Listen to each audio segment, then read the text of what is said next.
I'm the president of the Republic of Uganda, so it is cheating.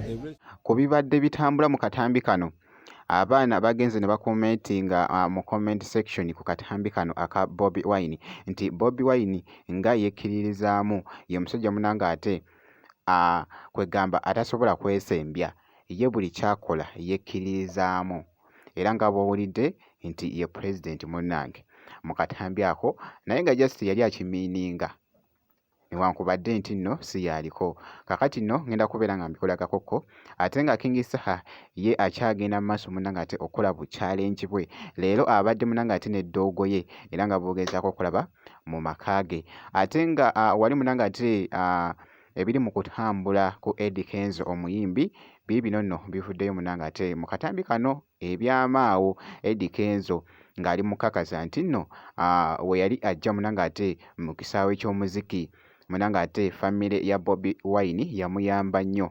okumufuula kati kyali eside. So bamutegera nti nsinzira ku Jaminati Yugi, wabula kansoke nkutegeeza ekintu kimu kyokka, kasita obeera nga tonaba kulayikinga vidiyo ogirayikinge kw'ossa ate n'okusubscribinga.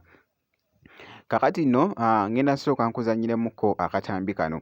I'm the president of the Republic of Uganda, so it is cheating the rest of Ugandans to ask me only about the entertainment industry. I gave the whole weekend to the entertainment industry. Now we have to deal with other issues. Thank you very much. Nga bwe nkugambye si bigambo byange, wabula ekibadde mu comment section, kubanga ndabye nga actually nga kakutte nnyo munnange ate ettabbu mu katambi ako. Nkugambye Bobi Wine taggwayo. Naye ffe we tuli munnange ate okubeera nga tukutegeeza ebigenda mu maaso. Ku sayidi y'emu wenguyidde katambi ka King Saha. Akatambi kano leero abadde n'embwa ye eno, bannange embwa ya King Saha emwagala nnyo nga bw'okiwulira. Tulaba nti nno King Saha abadde munnange ng'agalamiddemu kaawo mpolampola, ssebo nayo neesembera mpolampola esobole okwebaka King Saha waali. Actually King Saha embwa eno agyagala nnyo, yagituuma n'erinnya. Erinnya nno ate olowooza siryerabidde bannange, erinnya ndyerabidde naye nga yagituuma munnange ate erinnya. Wuuno wano tugende. Naye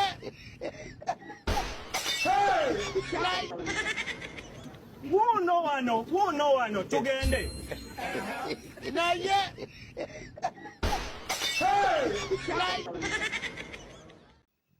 embwa ya King Saha mu katambi ako munnange kabadde kakutte akati wali ku mukutu ogwa TikTok.